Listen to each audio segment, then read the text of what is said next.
ពេលមើលផ្លេវាអត់ដងជីបានមើលឆ្ងាយលើកនេះជីចុះជីឡើងមកដែរជីចុះជីឡើងមកកន្លែងដែរ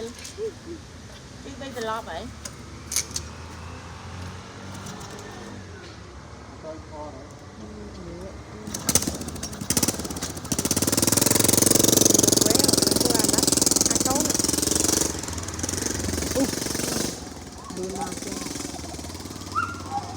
ដាក់មេមួយឈ្មោះមួយ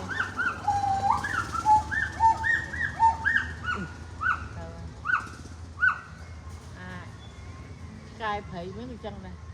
អត់ចេះនៅឈាមហើយអត់ហត់ចេះពុតឡើងចង់ចេញធុញវាដែរអាហ្នឹងវាការលូតកំសាន្តរបស់វាហ្នឹងមើលគ្នាលូតបានតែប៉ុណ្ណឹងហួយបើវាឃើញមនុស្សយើងផិតទៅលូតអីមើលកាលមុនទិញដាច់ដីមកបោះទៅគ្នាចោះ